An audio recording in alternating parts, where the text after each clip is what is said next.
الرحمن الرحیم نحمده ونصلی علی رسولہ کریم اما بعد الصلاۃ والسلام علیک یا رسول اللہ الصلاۃ والسلام علیک یا حبیب اللہ وعلی آلک واصحابک یا رسول اللہ صلی اللہ تعالی علیہ وسلم۔ فقرہ کی فضیلت کا بیان چل رہا ہے۔ آج اس کا چوتھا قسط ہے۔ روپیہ جمع کرنے والوں پر مصیبتوں کا نزول۔ حضرت علی رضی اللہ عنہ سے مروی ہے کہ حضور صلی اللہ علیہ وسلم نے فرمایا، جب لوگ فقراء سے دشمنی رکھیں، دنیاوی شوکت و حشمت کا اظہار کریں اور روپیہ جمع کرنے پر حریص ہو جائیں تو اللہ تعالیٰ ان پر 4 مصیبتیں نازل فرماتا ہے۔ کیا؟ قحط سالی، ظالم بادشاہ، خائن اور حاکم اور دشمنوں کی ہیبت۔ کیا مطلب؟ یعنی حضرت علی فرماتے ہیں کہ میرے آقا کائنات صلی اللہ علیہ وسلم نے فرمایا کہ جب انسان فقراء سے دشمنی رکھے، یعنی فقیر لوگوں سے دشمنی رکھے، دشمنی رکھنے سے یہاں 2 مراد، ایک تو یہ کہ خود کو فقیر رہنا دشمنی دوسرے کو، اور کہتے ہیں کہ دنیاوی شان و شوکت کے لیے، حشمت کے لیے، ہے نا، اظہار کرے ہمارے پاس یہ ہے وہ ہے ایسے، اور روپیہ جمع کرنے میں خوب حریص ہو، خوب لالچی ہو، روپیہ جمع کر لو تو اب اللہ تعالیٰ ان پر 4 مصیبت نازل فرماتا۔ اور اس نظریے کو دیکھا جائے تو یہ مصیبتیں آج ہم پہ نازل ہو چکی ہیں۔ کیا ہے مصیبت؟ پہلی مصیبت یہ ہے کہ اس پہ قحط سالی آ جائے، یعنی مطلب کہ قحط، بارش کا نہ ہونا یا اکال کا پڑ جانا۔ ظالم بادشاہ اس کو مسلط ہوں گے۔ آج دیکھ لیجئے ظالم بادشاہ، خائن اور حاکم اور دشمنوں کی ہیبت اس کے دل میں بیٹھ جائے گی، دشمن سے ڈرے گا، خائن سے ڈرے گا، حاکم کا ڈر ہوگا اس سے، ارے اس سے کیسے ہوگا، اس کا ڈر ہے، اس کا ڈر ہے۔ تو یہ جو ہے، اب اس حساب سے دیکھا جائے تو آج قریب قریب یہ حدیث پاک ہم سب پہ فٹ بیٹھتی ہے۔ آج ہمارے ساتھ ہم مطلب کہ دیکھا جائے تو ہم لوگ قحط سالی کے بھی شکار ہیں، ظالم بادشاہ یوں ہی مسلط ہے، آج ہم ہر حکام سے خائم و خائف ہیں، ڈرتے رہتے ہیں۔ حضرت ابو دردہ رضی اللہ عنہ سے مروی ہے کہ 1 درہم والے سے 2 درہم والے کا حساب زیادہ ہوگا۔ یہ ایک بہت مختصر حدیث پاک ہے، بات بہت بڑی ہے۔ 1 درہم والے سے زیادہ 2 درہم، یعنی جس بھائی ظاہر سی بات، جس کے پاس 2 درہم 2 درہم کے حساب دینا ہو، جس کے پاس 1 درہم 1 درہم کا حساب دے گا۔ اسی اشارہ ملتا ہے کہ انسان کے پاس جتنی زیادہ دولتیں ہوں گی اتنی لمبی حساب کتاب دینے ہوں گے، اور میدان قیامت میں ذرہ ذرہ کا حساب دینا ہے۔ رب کے یہاں انصاف ہونا ہی ہے۔ آپ نے مال لایا، ٹھیک ہے، محنت کیا، لیکن اس پیسے کو خرچ کہاں کیا؟ آپ نے اس پیسے کو صحیح استعمال میں لایا کہ نہیں لایا؟ آپ نے اس پیسے کو بیجا تو استعمال نہیں کیا؟ آپ نے غریبوں کو کتنا حصہ دیا؟ کیا آپ نے ان پیسوں میں زکوٰۃ کی رقم نکالی کہ نہیں نکالی؟ اس میں صدقہ نکالا؟ یہ سب حضرت سعید بن عامر کی گریہ بازاری کا باعث، حضرت عمر رضی اللہ عنہ نے حضرت سعید بن عامر رضی اللہ عنہ کے پاس 1000 دینار بھیجے۔ حضرت سعید اپنے گھر میں انتہائی غمزدہ حالت میں داخل ہوئے اور ان کی بیوی نے پوچھا کہ کوئی خاص بات ہو گئی ہے؟ بولے بہت اہم بات ہو گئی ہے۔ پھر فرمایا اور نماز کے لیے کھڑے ہوئے، صبح تک رو رو کر عبادت کرتے رہے۔ پھر میں نے حضور صلی اللہ علیہ وسلم سے سنا ہے، پھر آپ نے فرمایا کہ میری امت کے فقراء مالداروں سے 500 سال پہلے جنت میں داخل ہوگا۔ سبحان اللہ، ہوں گے، یہاں تک کہ اگر کوئی مالدار آدمی ان کی جماعت میں شامل ہوگا اسے ہاتھ پکڑ کے باہر نکال دیا جائے گا۔ یعنی حضرت سعید بن عامر رضی اللہ عنہ کہتے ہیں کہ حضرت عمر نے میرے پاس 1000 دینار بھیجے کہ لو، تو آپ اپنے گئے گھر میں بڑے گھبرائے ہوئے تھے، بیوی میں کوئی خاص بات ہے؟ کہا کہ ہاں بہت اہم بات ہو گئی ہے۔ اور پھر آپ کہا کہ اور نماز کے لیے کھڑے ہو گئے اور صبح تک رو رو کر دعا کرتے رہے، رو رو کر دعا کرتے رہے۔ اور پھر فرمایا کہ سنو، حضور صلی اللہ علیہ وسلم سے میں نے سنا ہے کہ میرے آقا کائنات صلی اللہ علیہ وسلم فرمایا کہ سنو، میری امت کے فقراء مالداروں سے 500 سال پہلے جنت میں جائے گا، اور میں چاہتا ہوں کہ میں فقیر رہوں، یہ عمر جو ہے 1000 روپیہ بھیج رہا ہے، یہ عمر ہم کو 1000 دے رہا ہے۔ اب بتاؤ یہاں تک کہ اگر مالدار لوگ ہوں گے تو اسے ہاتھ پکڑ کے اس کے زمرے سے نکال دیا جائے گا. میں چاہتا ہوں کہ میں بھی فقیر رہوں، ہے نا. یہ ان لوگوں کی تھی معاملات. لیکن آج معاملہ یہ صحابہ کا معاملات تھا. اب سنیے ایک روایت حضرت ابو ہریرہ رضی اللہ عنہ سے مروی ہے کہ 3 آدمی بلا حساب جنت میں داخل ہو جائے. 3 آدمی بغیر حساب کے جنت میں داخل ہو. کون کون لوگ ہیں؟ وہ شخص جس نے کپڑے دھونے کا ارادہ کیا مگر اس کے دوسرے پرانے کپڑے نہیں تھے. کیا؟ وہ شخص جس نے کپڑا دھونے کا ارادہ کیا لیکن اس کے پاس دوسرے پرانے کپڑے تھے نہیں، اس وجہ سے نہیں دھوتا. اب میرے پاس ایک کپڑا ہے، میں چاہتا ہوں کہ دھوؤں، لیکن اب دوسرا کپڑا ہے نہیں تو کیا ہونا ہے نا، نہیں دھویا. اللہ اسے بغیر حساب جنت میں داخل کرے، ہے نا. اور کہتے ہیں کہ وہ جنہیں پہن کر وہ کپڑے دھو لے، جو شخص چولہے پر 2 ہانڈیاں نہیں چڑھائی، 2 ہانڈیاں نہیں چڑھا تھا، اور جس کو پینے کی دعوت دے کر اس سے یہ نہ پوچھا کہ تم کیا پیو گے. یعنی ایک تو وہ آدمی جس نے کپڑے دھونے کا ارادہ کیا، اس نے کپڑا نہیں دھونے کا ارادہ کیا لیکن کپڑا نہیں دھویا اس لیے کہ دوسرا کپڑا پہننے کے لیے. ایک تو وہ ہوگا. دوسرا یہ کہ جو آدمی اپنے چولہے پر 2 ہانڈیاں نہیں چڑھایا. ظاہر سی بات 2 ہانڈیاں چڑھنے کا مطلب کہ سبزی بھی بنے گی، چاول بھی بنے گا، اور 1 ہانڈی چڑھے گی تو کیا بنے گا؟ کوئی ایک ہی چیز بنے گا. اور وہ ایک چیز کھانا بڑا آسان نہیں ہوتا. مان لیں ہمارے سامنے اچھا سے اچھا پلاؤ رکھ دیا جائے، اس کے ساتھ سالن نہ ہو، کھا پائیں گے؟ نہیں کھا پائیں. اس طریقے سے اب اگر سادی معاملات چھوڑیے، پلاؤ کی بات ہو، اب سادہ معاملہ چاول رکھ دیا جائے یا صرف روٹی رکھ دی جائے تو بھی نہیں، مشکل ہوتی ہے جی. اور ایک چیز یہ کہ جس کو پینے کی دعوت دے کر اور اس سے بلایا اور کہا کہ تم کیا پیو گے، نہیں، بلایا اور پلا دیا. پینے سے مراد کوئی پاک چیز ہے، یہاں کوئی اور چیزیں نہیں ہیں. کہا کہ یہ نہ پوچھا کہ تم کیا پیو گے، بس آئے ہو تو پی لو، ہے نا کیا پیو گے، آئے ہو تو پی لو. حضرت سفیان ثوری کے فقراء سے بے پایا محبت تھی. حضرت سفیان ثوری رحمۃ اللہ تعالی علیہ کی محفل میں ایک فقیر آیا تو آپ نے اسے فرمایا آگے آ جاؤ، اگر تم مالدار ہوتے تو میں تمہیں آگے بڑھنے کی اجازت نہ دیتا. اور ان کی فقراء سے بے پایا محبت دیکھ کر ان کے مالدار دوست یہ تمنا کرتے کہ کاش ہم بھی فقیر ہوتے. یہ سفیان ثوری اپنے وقت بہت معناز پائے کے ولی تھے. اور ایک فقیر آپ کے مجمع میں آتا کہتا اب تم آگے آ جاؤ، اگر تم مالدار ہوتا تمہیں نہیں کہتا پیچھے رہنا پڑتا، لیکن کب فقیر ہو آؤ آگے آؤ. جناب معمل رحمۃ اللہ تعالیٰ کا بیان ہے کہ میں نے حضرت سفیان ثوری رحمۃ اللہ علیہ کے مجلس میں فقراء سے زیادہ باعزت اور مالدار سے زیادہ ذلیل کسی کو نہیں دیکھا. ایک دانشمند کا قول ہے کہ انسان جتنا تنگ دستی سے ڈرتا ہے اگر اتنا جہنم سے ڈرتا تو دونوں سے نجات پا لیتا.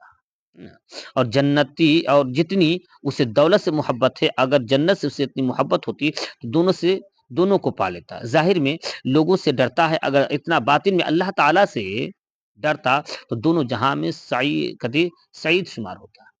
اب یہ دیکھیے کہ آج جو ہے اگر آدمی جو ہے جتنا آدمی جہنم مطلب کہ یہ تنگ دستی بھوک سے ڈرتا رہتا ہے کہ نہیں کمائیں، اتنا ہی اگر جہنم سے ڈرنا شروع کر دے پھر آدمی دونوں پائے گا، تنگ دستی بھی دور ہوگی. اس لیے کہ جہنم کا راستہ کون کھولتا ہے؟ تنگ دستی کا راستہ کون کھولتا ہے؟ تنگ دستی کا راستہ کھولتا ہے کہ شریعت کے باہر اپنے کام کیا، تنگ دستی کا راستہ کھول دیا. آپ نے ناجائز کام کیا، حرام کیا، تنگ دستی کا راستہ ہے. ٹھیک ہے. اسی طریقے سے اچھا تنگ دستی سے ایک ایسا نہیں ہوتا کہ بہت سارے لوگ آج حضرت کہاں تنگ دست ہو تو نماز نہیں پڑھتا، تنگ دست نہیں، ایسا نہیں. تنگ دست یعنی بہت سارے تنگ مطلب ہوتا ہے چھوٹا ہو جانا، دست مطلب ہاتھ، یہ ہاتھ جیسے ٹوٹ جانے، تنگ ہو جانا. بہت مال ہے تو کیا ہوا، وہ غریبوں کو نہیں دے پا رہا. بہت مال تو کیا ہوا، دل نہیں ہے اس کے پاس تو کچھ کر نہیں پا رہا. بہت مال تو کیا ہوا، اس کے دیکھیں گے بہت سارے لوگوں کو دیکھیے گا کہ مال کے انبار ہے لیکن اولاد ایسی ہو گئی نہ ہنجار کو پورا مال برباد کر دے گا، وہ نہ کچھ پڑھا نہ لکھا نہ کچھ کر پایا. یہ سب کیا ہے؟ یہ سب تنگ دستی کا معاملات ہے. یہ سب وہی چیزیں ہیں. اور ایک غریب آدمی ہے جس کی اولاد ہے، اس نے محنت و مشقت کی، اس کی اولاد پڑھا لکھا کچھ کر لیا جیسے بھی تیسے، یہ جو ہے نا یہ اللہ تعالیٰ اور کہتا ہے کہ وہ جتنا آدمی دنیا سے جتنا آدمی جو ہے دولت سے محبت کرتا ہے، اگر اتنا ہی جنت سے محبت کر لیتا ہے، جنت سے محبت کیجیے، جنت سے محبت کی، جنت میں کیا نہیں ہے بھائی، جنت کی دولت کیا دنیا کی دولت ہے۔ اچھا، اس کا کہتے ہیں جتنا آدمی ظاہر میں، ظاہری طور پہ جتنا انسان لوگوں سے ڈرتا ہے، لوگوں سے ڈرتا ہے، اس سے ڈرتا ہے، اس سے ڈرتا ہے، اس سے ڈرتا ہے، جیسے ہم لوگ کیا ہوتا ہے، ہم لوگ کہیں بھی ہوتے ہیں، ارے یہاں مطلب کہ یہ کام نہ کرو، فلاں آدمی دیکھ رہا ہے، ہم گھر میں جاتے ہیں، ہمارے بچے دیکھ لیں گے، ہماری بیویاں دیکھ لیں گے، ہم باہر میں ہیں تو ہم فلاں دیکھ لے گا، یہ ڈرتا ہے آدمی ظاہر سے، اگر اتنا ہی باطن میں اگر خدا کا خوف کر لے تو انسان نیک ہو جائے، سعید ہو جائے، حاصل ہو جائے۔ اس لیے کہ ظاہر سے جب کسی دل میں خدا کا خوف ہوگا، نہ ظاہر میں گناہ کرے گا، نہ باطن میں گناہ کرے گا۔ باطن کیا ہوتی ہے؟ تنہائی، تنہائی میں کیا، ہمارے دل میں کیا ہے، ہم نے آپ سے محبت کی سلام کیا، السلام علیکم، لیکن وہی اب اندر دل میں کیا ہے، ہم نے آپ سے بغض رکھا ہوا ہے، ہم نے آپ سے حسد رکھا ہے، ہم نے آپ سے کینہ رکھا ہے نا، تو یہ نہیں ہے، بلکہ ہم مل رہے ہیں دل جمعی کے ساتھ مل رہے ہیں۔ آپ میرے لیے کیا سوچتے ہیں، میں نہیں سب، میں آپ کے لیے ہمیشہ اللہ اچھا سوچتا ہوں، آپ میرے لیے بد دعا کرتے کہتے ہیں، میں ہمیشہ آپ کے لیے دعا کرتا رہا ہوں۔ یہ ہماری ایک مسلمانوں کا شیوا ہوتا ہے۔ آپ میرے دشمن ہو گئے تو کیا ہم آپ سے دشمنی نہیں رکھیں گے، آپ ہمارے مطلب کہ ہم پہ ظلم کرتے تو کیا ہم آپ پہ ظلم نہیں کریں، یہ ایک چیز جو ہے۔ لیکن آج حضرت ابن عباس رضی اللہ عنہما کا قول ہے کہ جو مالدار کی عزت اور فقیر کی توہین کرتا ہے وہ ملعون ہے، ملعون مطلب جس پہ لعنت کی جاتی ہے، ہمیشہ لعنت بھیج جاتی ہے۔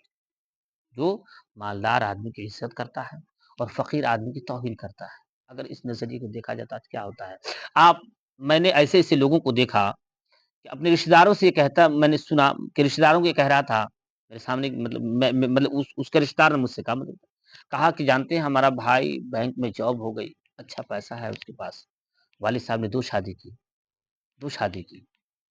تو ایک بیوی سے دو بچے، ایک بیوی سے دو بچے، جو دو بچے بعد والے سے ہیں وہ جو ہے وہ لوگ کو نوکری ہو گئی، جاب ہو گیا، بینک میں جاب کرتا ہے، تو اپنے بھائی کو دعوت دیا کہ شادی ہے آنا بہن کی، تو کہا آؤ گے نا تو کپڑا ذرا بڑھیا پہن کے آنا، کیا کہا، کپڑا ذرا بڑھیا پہن کے آنا، ہمارے بڑے بڑے مہمان ہیں، انسلٹی ہو جائے گی، کیا ڈرامہ ہے اس غریب آدمی بس کہاں سے آئیں گے کپڑے، تم اپنے بھائی کو خود اپنے منہ سے ذلیل کر رہے ہو، بھلے ماں دو ہے باپ تو ایک ہے نا، یہ مطلب یہ پٹا کا واقعہ ہے، کیسے کیسے لوگ ہیں، آج ہم لوگ ابھی ہوتے ہیں ہاں آئیے حضرت، غریبوں کو کوئی دھیان نہیں دیتا ہے، فقیروں کو کوئی دھیان نہیں دیتا، امیروں لوگوں کو سب آگے پیچھے کرتا ہے، ادھر کر نہیں، جتنا آپ امیروں سے زیادہ غریبوں کی ہیلپ کیجیے، فقیروں کی ہیلپ کیجیے، اس لیے کہ امیر کو تو اللہ نے سب کچھ سے نوازا، اس فقیر کا کیا حال ہے، اس کے پاس کوئی نہیں ہے، اور جانتے جب فقیروں کو دی جاتی ہے نا، وہ دعا ہاتھ اٹھا کے نہیں دیتا، اس کے دل سے دعا نکلتی ہے، کہا جاتا ہے کہ جو بات دل سے نکلتی ہے اثر رکھتی ہے، پر نہیں پر طاقت پرواز رکھتی ہے۔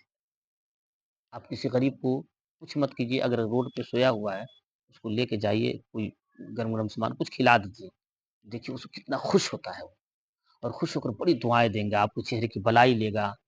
لیکن ایک امیر آدمی کو لے جائیں 5 اسٹار ہوٹل میں کھلائیے، کہاں کھلایا، کچھ نہ کھلایا، کیا یہ معاملہ ہے، اور وہ دل سے دعا دے گا، ایسی دعا، وہ غریبوں کی دعا ہوتے ہیں ہمیشہ۔ حضرت لقمان نے اپنے بیٹے کو نصیحت کرتے ہوئے کہا کہ بوسیدہ کپڑوں کی وجہ سے کسی کو حقیر نہ سمجھو، کیونکہ اس کا اور تمہارا رب ایک ہے۔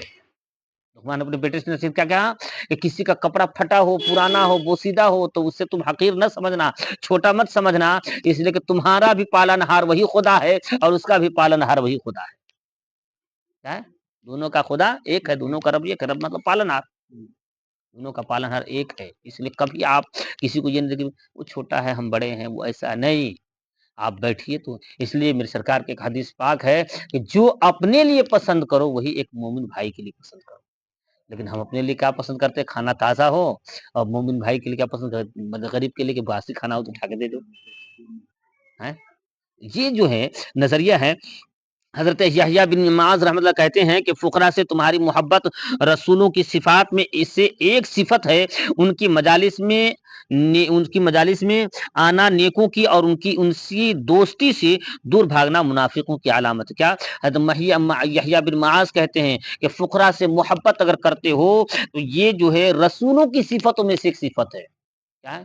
میرے سرکار کو دیکھ لیجیے، کالا کلوٹا غلام حبشی بلال، اللہ اللہ، اس کی خدمت آپ نے کی ہے، کیسے خدمت کی، رات بھر بیچارہ جو ہے کڑھاتا رہا تو میرے سرکار کر کے خدمت کی، اس کے عوض میں آپ نے خود اپنے ہاتھ سے کام کیا، اس نوکر کا کام کیا۔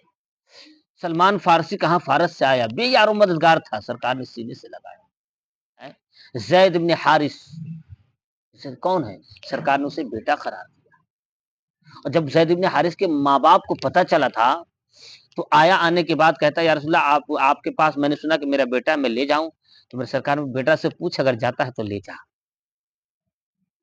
جا کے بیٹا سے کہا کہ تمہیں نبی سے اجازت ملی، چل میرے ساتھ اپنے گاؤں چلتے ہیں، اپنے گھر چلتے ہیں، تو رونے لگا اور کہا کہ نہیں بابا، اپنا حق معاف کر دیجئے، جتنا پیار مجھے اس پیغمبر نے دیا ہے شاید کوئی نہ دے پائے گا۔ اللہ اللہ، وہ ایک بیچارہ کہ بھولا گیا تھا، ایک روایت یہ کو بھول گیا تھا، بھولا ہوا آدمی، تو ایسے میرے سرکار نے غریبوں سے محبت کی ہے، ایسے سے اصحاب صفہ کی جماعت کو ہمیشہ آپ نے مطلب کہ دیکھ بھال کیا کرتے، تو ہمیشہ اصحاب صفہ کون، وہ چبوترا پہ بیٹھا کرتے تھے، 70 صحابہ کی جماعت، جو سب سے پہلا مدرسہ وہی بنایا جاتا ہے، آپ مسجد کے باہر میں ایک چبوترا تھا جس پہ اصحاب صفہ رہا کرتے تھے، 70 صحابہ کی جماعت تھی، وہ لوگ وہیں بیٹھتے تھے، وہیں کوئی کھانا لا کے دیتا، کوئی پانی لا کے دیتا تھا، کوئی کچھ لا کے دیتا تھا، اب کھاتے تھے، ان سے آپ نے ہمیشہ محبتیں کی، اور یہیں تک نہیں بلکہ ایک بار کا واقعہ یہ بھی ہوا کہ میرے آقا صلی اللہ علیہ وسلم کی بارگاہ میں ایک آدمی ایک گلاس دودھ لے کے آیا، ایک گلاس، ایک کٹورا دودھ لے کے آیا، ایک پیالی دودھ لے کے آیا، اور آنے کے بعد کہا کہ آپ نوش فرمائیں، سرکار نے فرمایا حکم کرو کہ سب پیے،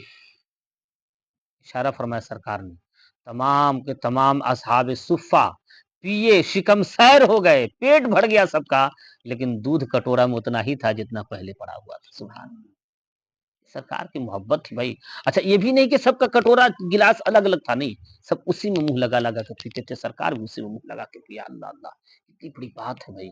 آج ہم لوگ جو ایک دوسرے کا جھوٹا نہیں پسند کرتے ہیں، یہ مومنوں کو پہچان نہیں ہے، ہم ایک دوسرے کہتے ہیں یہ کیسا ہے، یہ گندا ہے، یہ نہیں، مصطفیٰ چاہتے تو، اور وہ صفہ اس لیے کہلاتے کہ موٹے موٹے کپڑے پہنے کرتے تھے، کبھی چاٹ کبھی ٹاٹ، وہ چٹی پھٹی وغیرہ بھی استعمال کر لیا کرتے تھے، بتائیے ان کا معمول یہ تھا، وہ کتنی، بتائیے جو کپڑا، لیکن اس کے باوجود اسی پیالہ میں مصطفیٰ نے بھی منہ لگا کے پیا، اسی پیالہ اسے پلایا، کیوں؟ برابری قرار دی کہ نہیں ہمارے لیے کوئی، اس لیے کہ دونوں کا خدا ایک ہے، جتنا مٹیریل رب کو ایک امیر آدمی کو بنانے میں لگتا ہے، اتنا ہی مٹیریل رب ایک غریب آدمی کو بنانے میں لگتا ہے، دونوں کا خدا یہ ہے، جتنا حق آپ کو زمین پر رہنے کا آپ کا ہے، اتنا ہی حق اس رب مطلب اس غریب کا ہے، کیونکہ زمین رب نے بنائی ہے، آسمان کے نیچے جتنا حق آپ کا ہے اتنا ہی حق اس کا بھی ہے، اس سورج کی روشنی، چاند کی روشنی میں جتنا حق آپ کا ہے اس کا بھی ہے، یہ ستارے کے نغمات، یہ مطلب ہواؤں میں جو حصہ ہے، یہ دنیا کی جو بھی چیزیں ہیں، وہ ساری چیز جتنا حق آپ کا، اس لیے ان تمام چیزوں کا خالق و مالک رب قدیر کے ساتھ ہے، اور رب نے اسے بھی پیدا کیا ہے، رب نے آپ نے وہ پیدا کیا ہے، رب نے صرف یہی کہا ہے کہ وما خلقت الجن والانس الا لیعبدون، ہم نے انسان اور جنات کو صرف اپنی عبادت کے لیے پیدا کیا ہے۔ پوچھنے والوں نے عالم خیال میں پوچھا تھا، رب قدیر یہ جو عالم، یہ تو نے انسان اور جنات کو صرف اپنی عبادت، پھر دنیا میں بہت ساری چیزیں، سورج ہے، چاند ہے، ستارے ہے، زمین ہے، پیڑ ہے، پہاڑ ہے، باغات ہے، زمین ہے، فرش ہے، عرش، یہ ساری چیزیں جو ہے یہ کس لیے ہے، دریا ہے، سمندر ہے، شجر ہے، حجر ہے، حیوانات ہے، جمادات ہے، جو نباتات ہے، یہ ساری چیز کس لیے ہے؟ تو رب نے کہا تھا بندے سنو، یہ تم یعنی جنات اور انسان میرے لیے بنا ہے، اور دنیا کی ساری چیزیں تیرے لیے بنایا میں نے، سبحان اللہ، دنیا کی ساری چیزیں، آج کیا ہے، شجر سے، پیڑ سے کون فائدہ اٹھا رہا ہے، روشنی سے کون فائدہ اٹھاتا ہے، چاند سے کون فائدہ اٹھاتا ہے، زمین سے کون فائدہ اٹھا رہا ہے، سمندر سے کون فائدہ اٹھا رہا ہے، جانوروں سے کون فائدہ اٹھا رہا ہے، بتائیے، ہم لوگ کر رہے ہیں نا، جنگل کس کے فائدے کے لیے، پہاڑ کس کے فائدے کے لیے، ہمارے فائدے کے لیے، یہ رب نے ساری سونا چاندی ہیرے جواہر کس کے فائدے کے لیے، ہمارے فائدے کے لیے، ہمیں رب نے بنایا ہے، ساری چیز میرے لیے ہے، اور ہم رب کے لیے بنے ہیں، رب کی عبادت کیجیے، غریبوں سے محبت کیجیے، فقیروں کو بھی کبھی ذلیل نہ کیجیے، اور میں یہ نہیں کہتا کہ نہیں، بلکہ آپ کے یہ ایسا نہیں ہے، لیکن ہاں دنیا میں رہیں، تو دنیا کے حساب سے غریبوں کو بھی ترجیح دیجیے، ان کو بھی دیکھیے، فقیروں کو بھی دیکھیے، اس لیے کہ اللہ تعالیٰ ایسے لوگوں سے زیادہ محبت کرتا ہے جو بے سہارا، بے یار و مددگار کی سے محبت کرتا ہے۔ میرے مصطفیٰ نے اس طرح سے، اور پیغمبروں نے، رسولوں کی ایک صفت بھی ہے یہ۔ چلیے انہی چند باتوں کے ساتھ آج کی سے